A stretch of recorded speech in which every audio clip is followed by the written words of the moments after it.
My name is Isabella Monroe. I'm 29 years old, and I never imagined my wedding day would end in humiliation.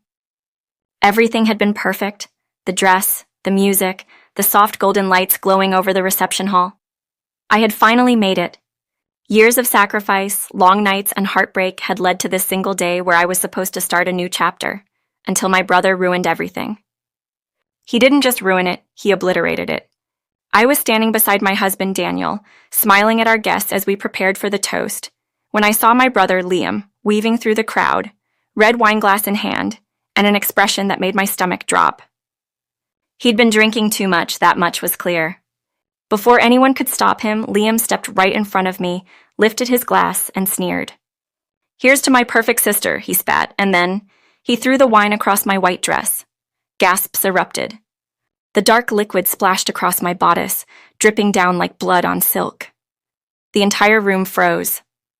Then, as if that wasn't enough, he slammed his hand into the dessert table, sending cakes and pastries tumbling to the floor. "You think you're better than us?" he shouted, his voice slurring but his rage razor-sharp. I stood there motionless. My chest burned, but my throat felt locked. Daniel tried to step between us, but Liam's glare could have cut glass. The whispers spread through the guests like wildfire. Embarrassment, confusion, disgust. And then came the worst part. My parents rushed toward him, not me. Mom clutched his shoulders, saying softly, "He's just upset, Izzy. He's letting it out." Dad nodded, patting Liam's back. "He's had a tough time lately. Don't make it worse." I couldn't breathe. They weren't defending me. They were excusing him. Again. Daniel stared in disbelief, his jaw tight. I forced myself to swallow my tears and steady my voice. "He just attacked me at my own wedding," I said quietly. But my parents didn't even look at me. I clenched my fists, the red stain spreading across my gown like a mark of betrayal. That was the moment I decided. I wasn't going to let this slide. Not this time, because this wasn't just about the wine. It was years of resentment, favoritism, and being treated like a convenience. And that day, I made a silent promise. They were going to learn what it meant to lose me. Growing up in the Monroe household. Our family's story began in Rochester, New York. In a small diner, my parents, Michael and Laura Monroe, ran together. Monroe's Grill, a greasy little place that served burgers, milkshakes, and breakfast all day. Money was always tight. My parents worked long hours, arguing over bills that never seemed to end. By the time I was 14, I'd learned that if I wanted something, even school supplies, I'd have to earn it myself. So I did. I waitressed after school at a nearby cafe, coming home past midnight, my shoes sticky with coffee and sweat. On weekends, I delivered pizzas in freezing snow just to help keep the lights on. Every dollar I earned went to groceries, rent, or repairs for the diner. And my little brother, Liam, 8 years younger, never lifted a finger. He was the golden child. The one who got new sneakers every school year while I patched holes in mine. The one who got praise for barely passing his classes while my straight A's earned a quick, "That's nice, honey." When I was 16, I bought my first used car after saving for months. Dad's reaction? "Good. Now you can drive Liam to soccer practice." I laughed at first, thinking it was a joke. It wasn't. While I was juggling 2 jobs and grades, Liam coasted through life. Every time he slacked off, Mom said, "He's just a boy, Izzy. Be patient with him." Every time he failed, Dad shrugged. "He's young, he'll find his way." But somehow I had to be the adult at 17. I worked double shifts and applied for scholarships because I knew my parents couldn't afford college tuition. And even when I finally earned a full ride, I still sent money home every month. $200 here, $300 there, anything to help them pay rent or cover the diner's slow months. Liam, meanwhile, grew into a smug teenager who thought he was owed everything. He'd smirk when I wired money home, saying things like, "Guess you like being the family ATM." He said it as a joke, but I realized later he meant every word. The price of family loyalty. By 23, I'd graduated college with a degree in computer engineering and landed a job at a tech firm in Rochester. My salary, a $75,000, felt like freedom. But instead of freedom, it became a chain. "Just until the diner's back on its feet," Mom would say, and I'd send $500. "Liam's books are expensive this semester," Dad would add, and I'd cover another $1,000. Then came the rent, his car insurance, his tuition. Every month I was helping him while my own savings shrank. But I told myself it was fine, it was family. Then I met Daniel, my light in all that chaos. He worked in software development, kind, humble, and grounded. We met at a tech expo and hit it off instantly. For the first time, someone saw me. Not as a paycheck, not as the responsible daughter, but as a woman with dreams. When I brought Daniel home, I hoped my family would see what I saw. Instead, Dad barely looked up from the TV. "He's too polished," he muttered. "You sure he's not using you?" Mom gave him that half-forced smile she reserved for people she disapproved of. "He seems nice," she said flatly. Liam just smirked from across the room. "So this is the guy who gets the perfect sister, huh? Good luck keeping up with her." Daniel laughed it off, but I didn't. Because I'd heard that tone from Liam before, the one laced with jealousy and bitterness. The wedding war begins. When Daniel proposed 2 years later, I was ecstatic. He knelt in the middle of a quiet park under soft golden light, holding out a ring that wasn't flashy but real. I said yes instantly. We decided to pay for everything ourselves, $25,000 for a simple but elegant wedding. I thought my family would at least show excitement. Instead, Mom sighed. "Well, I hope you're not expecting us to chip in?" "Caleb," she stopped herself, then corrected. "Liam's got his college fees." Dad added, "Don't go overboard, Isabella. Weddings are temporary, families forever." And Liam, he just smirked. "You sure he's not too good for you?" Still, I kept helping them. That month, I paid $800 for Liam's rent, $500 for their diner's new fridge, and even sent $200 for Mom's prescriptions. But as the wedding approached, everything they said, every dig, every demand, began to feel like a storm gathering around me. Liam refused to help with anything. He skipped suit fittings, ignored calls, and when I reminded him, he barked, "I'm not your assistant." Then came the absurd request. He wanted a designer suit worth $3,000. So I looked good in photos. When I said no, he whined to Mom, who called me crying.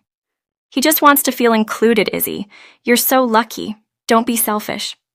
I stared at my phone in disbelief. Lucky?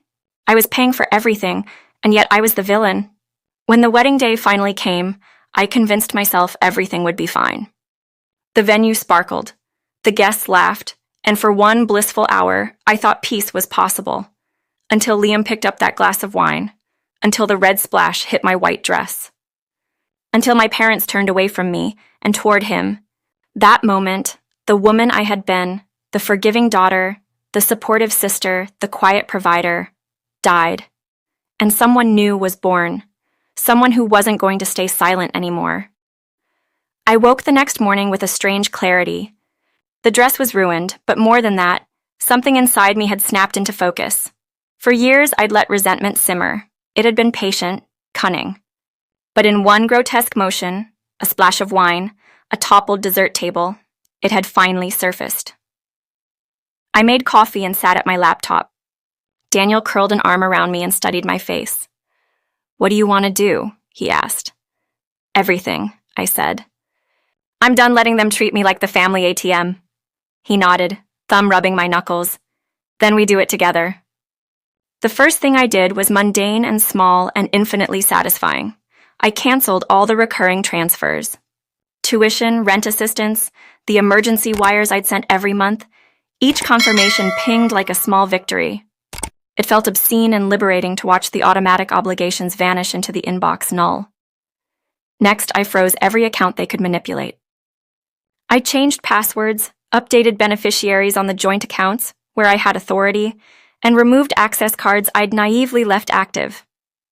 I called my bank and, calmly and precisely, explained I wanted extra verification steps implemented. My voice was steady when I gave my consent for alerts and locks. I wasn't just cutting them off, I was putting a perimeter around myself. My phone filled with panic within hours. Liam's first text was a string of angry emojis and a few venomous words. Mom phoned in tears. "Please, Isabella, we're a family. Think of Liam." Dad left a voicemail. "You'll ruin him." I didn't answer. If they expected me to cower, they didn't know me at all. Word reached the diner because Mom could not keep her worry bottled. The next day, a woman I knew only by name, Marlene from accounting, slid into my direct messages to ask if I was all right. "Everyone's talking," she wrote. I sent her a photo of the ruined dress. She replied with sympathy and a confession. "Laura's always talked about how you handle things. We thought she was proud of you." The phrasing stung because we all knew the truth. She was proud when the praise cost her nothing. I'd braced for the emotional fallout, but I hadn't expected the next move. Liam escalated in ways I could have predicted, but never truly prepared for. He showed up at my office one Tuesday afternoon, a storm of entitlement, and tried to make a scene. He stalked into the lobby, eyes wild, shouting that I'd ruined his sister and demanding the money be turned back on. My colleagues watched, a few whispering, some shocked. Security politely escorted him out after he advanced too close to my desk. I recorded the entire encounter on my phone, not because I wanted to, but because I'd learned a lesson when Daniel and I started dating. Documentation matters. The recording was raw, Liam's voice slurred, his fury rising into threats that made the security officer frown. I uploaded the clip to a secure folder and mailed a copy to myself. Evidence, I decided, never let emotion be the only witness. After he left, my manager, a pragmatist named Claire, pulled me into a small conference room. "Do you want to file a complaint?" she asked quietly. "We can't have this in the office." I thought about it. Liam was family. A complaint would escalate things, possibly involve the police. But the longer I delayed, the longer the pattern of abuse continued. "Yes," I said. "Please." HR opened a formal harassment file. That night, Liam texted me, "You think you can take everything and get away with it?" I replied, "I took what was mine." That set off a new round of retaliations. Anonymous posts started appearing on my social feed accusing me of being cold and selfish. Someone even created a fake review thread about the software team implying we were untrustworthy. A harridan of a woman left a scathing comment on the diner's page, complaining that the daughter that left town thinks she's better than us. The small cruelties of our little hometown were suddenly amplified in a way I'd never invited. I called Daniel and Kelsey and asked them to comb through my online accounts. Kelsey, my oldest friend and a master at digital forensics because she'd once managed a community blog, found a pattern. Dozens of new accounts created in the last 48 hours, all designed to harass or impugn me. "This is organized," she said. "Someone put time into making a narrative." "Do you think Liam orchestrated it?" I asked. She shrugged. "Could be him, could be someone who wants him to look bad, or worse, someone feeding him a story. Either way, we can trace it." We traced it. The accounts funneled back to a few old IPs, one from the diner's internet, another from a small rental Liam's friend used weekends, and a third from an anonymous shell that came through an old account under my father's name. The puzzle fit together like a map. The campaign to smear me was coming from inside the house. I sat on the floor of my living room with my laptop open and felt a cold little thrill. They'd expected me to crumble. Instead, I would show them how quickly I could change the script.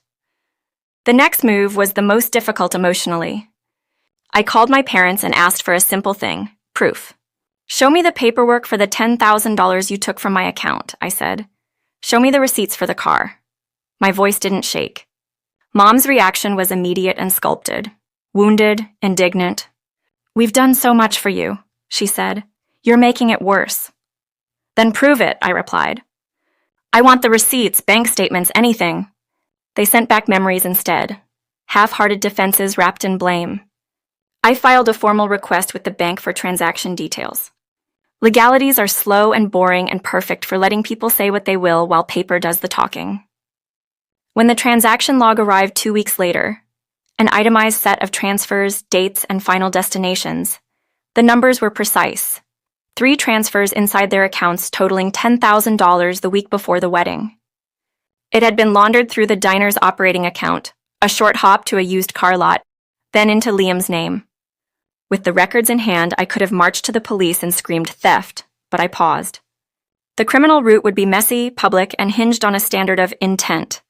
What I'd wanted the instant the wine hit my dress, was accountability and a burned lesson. I wanted them to feel the consequence of picking the child who takes and defends the taker. Daniel, ever my study partner, suggested a different tactic. "File a civil claim," he said. "Sue them for the money. It's cleaner." You get a legal record proving the transfers were improper, and you can ask for restitution. It was surgical. It was cold. It was brilliant. I retained an attorney with experience in family business disputes and small claims. A woman named Marta, who had the kind of eyes that made you confess things you hadn't planned to reveal. We drafted a demand letter. Return the $10,000 within 30 days or face a civil suit. We also included copies of the bank statements and the video of Liam at my office. The letter landed like an accusation carved in stone. If my parents thought emotion would save them, they were wrong.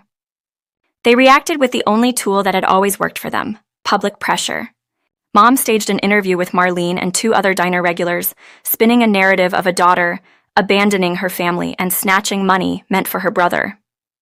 The town, small, safe, and desperate for drama, sided with the chorus of longtime acquaintances who'd always found reasons to justify the family's behavior. It hurt. The diner's weekend crowd thinned. A few regulars stopped coming. Someone left a scathing 1-star review on our family-run Facebook page. Money can't buy a heart. For all that, the legal mechanism hummed forward. When the 30 days lapsed, they didn't return the money. The suit went public. I hadn't wanted the spectacle, but sometimes justice demands a spotlight. The summons arrived at the diner on a rainy Thursday morning. A busboy found the envelope and handed it to Mom behind the counter. She paled and sat down on a milk crate. Word spread through town faster than the rain. People who'd eaten there for years watched as the family they'd treated like a fixture became a headline. That afternoon, Dad called and asked to meet me. We sat in my car, the radio playing news under our conversation, and for the first time, I saw the cost of the choices they'd made reflected in his face. It was not remorse I recognized. That would have been too kind, but the fatigue of consequence. We didn't know how else to pay for the car, he kept saying. We thought you knew. You knew, I said. You believed it was okay to take my money without asking. You covered it up by calling it family needs.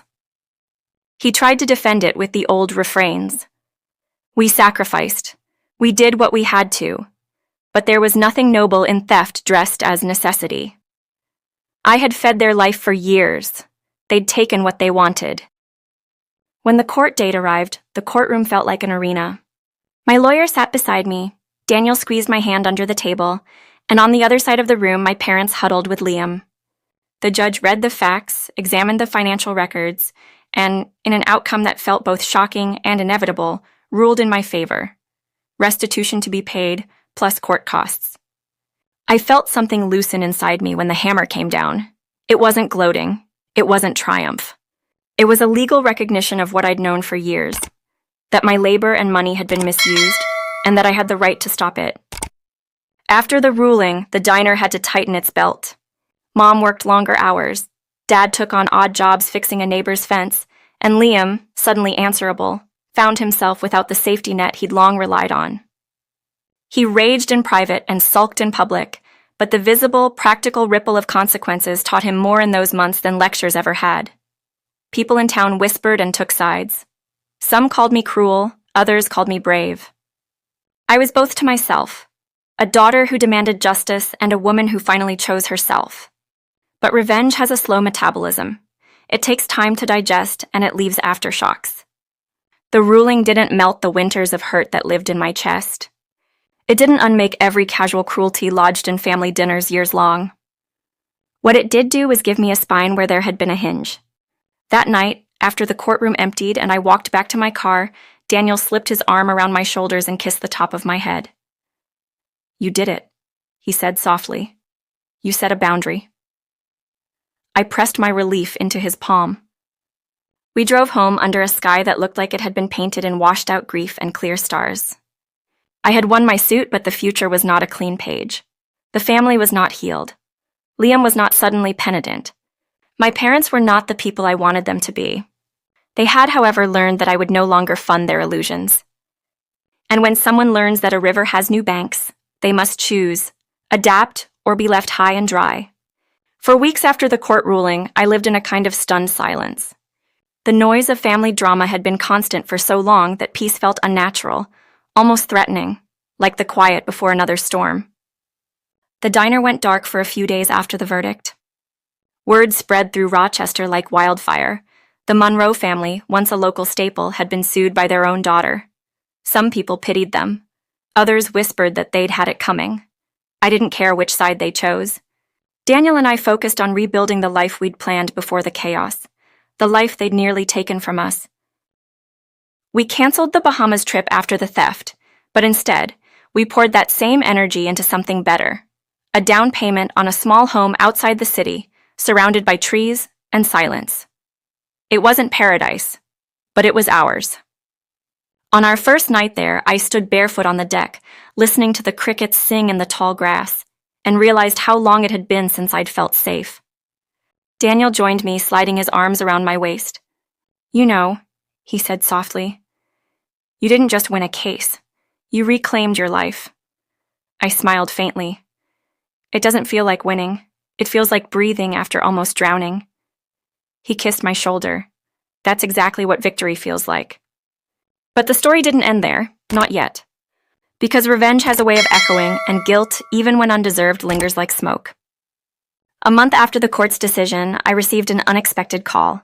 The diner had shut down. Not permanently, not yet, but until further notice. Their debts had piled up too high, and with the court order for repayment, they couldn't stay afloat. Liam had dropped out of college. The car I'd unwillingly paid for was repossessed. Part of me wanted to feel triumphant. Instead, I felt empty. When you've spent your whole life holding people up, it's hard to watch them fall, even if they pushed you first. Then came the letter. It arrived on a rainy Thursday tucked between bills and flyers. The handwriting was my mother's, familiar, trembling. I stood at the kitchen counter, staring at it for minutes before opening it. "Isabella, we never meant to hurt you. We were desperate. Your father is sick and Liam made mistakes. We all did. The diner is gone and we have nothing left. But I want you to know, I see now how much we took from you. I'm sorry. I hope one day you'll forgive us. Love, Mom." I read it twice. The paper felt heavy in my hands. "Anything you want to do with it?" Daniel asked gently. I folded the letter once and set it in the drawer beside the court documents. "Not yet," I said. Because forgiveness isn't a gift you give on demand. It's something that grows only when you're ready. A week later, I drove past the old diner. The windows were boarded, the sign half hanging by a rusted chain. I parked across the street, the same way I used to when I'd come home from college to help with inventory or fix their accounts. The air smelled like rain and motor oil, faintly nostalgic, faintly bitter. Liam was there. He sat on the curb, hood pulled up, a cigarette glowing between his fingers. He looked smaller than I remembered, thinner, worn out. When he saw my car, he froze. I stepped out, hesitated, then crossed the street. For a moment, neither of us spoke. "You won," he muttered, eyes downcast. "It wasn't a game," I replied. "It was the truth." He laughed dryly. "Yeah, well, truth ruined us." "No," I said quietly. "Lies did that." He looked up, and for the first time, I saw not anger, but shame. "Mom and Dad lost everything," he said. "Dad's been sick. I've been trying to get work, but no one's hiring." I studied him for a long moment. He looked like a stranger. The arrogance was gone. All that remained was a boy who'd never learned to stand on his own. "I tried to help you once," I said. "You all used that help until there was nothing left of me. You remember what Dad said that night? Family sticks together." He nodded faintly. "Well," I continued, "family also learns." He dropped his cigarette, crushing it beneath his shoe. "So this is it? You just walk away?" I sighed. "You walked away first, when you threw that wine. When you laughed while Mom stole from me. You made your choice." I turned to leave, but his voice stopped me. "Do you hate me?" I hesitated, looking back. "No," I said softly. "I outgrew you." And I meant it. That night, I sat by our fireplace, staring into the flames. For years, my family had burned me in small ways: guilt, duty, manipulation. But now I controlled the fire. And for the first time, I understood that revenge wasn't about destruction. It was about reclamation. It was about saying, "You can't hurt me anymore." Daniel sat beside me, sliding a cup of tea across the table. "You're quiet," he said. "Just thinking," I murmured. All that time I thought I was keeping my family alive. But maybe I was just keeping them from growing up. He smiled faintly. And now? Now, I said, I'm learning that sometimes walking away isn't betrayal. It's self-respect. Outside, the wind picked up, carrying the scent of rain and pine. I watched the shadows dance against the walls, thinking about the girl who once waited tables after school, who worked 2 jobs to keep the lights on for people who never said thank you. She deserved peace. She deserved love that didn't ask for receipts. And finally, she had both. Months later, I got another letter, this time from the bank. The final restitution payment had been made. My parents had sold what was left of the diner's property to cover the debt. With that, the case was officially closed. I stood on my porch with the letter in my hand and let out a breath I didn't realize I'd been holding for years. Closure wasn't dramatic. It didn't feel like fireworks or thunder. It felt quiet, clean, like the ocean after a storm. I looked at Daniel, who was painting in the yard, sunlight catching his hair. He looked up and smiled. Good news? I smiled back. The best kind. It's over. And it was. Not just the lawsuit, not just the wounds, but the version of me who thought love meant sacrificing everything. That version of Isabella Monroe, the one who tolerated disrespect in the name of family, was gone. In her place stood a woman who finally understood that boundaries aren't walls. They're doors, and you get to decide who you let in. Epilogue. A year later, I drove by the old diner again. The sign had been replaced. A young couple had bought it and reopened it as the Phoenix Cafe. Fitting name, I thought. As I sat there, a warm breeze drifted through my open window. I didn't feel anger anymore, just a quiet kind of understanding. We rise from the ashes we refuse to live in. I turned the key, drove away, and didn't look back.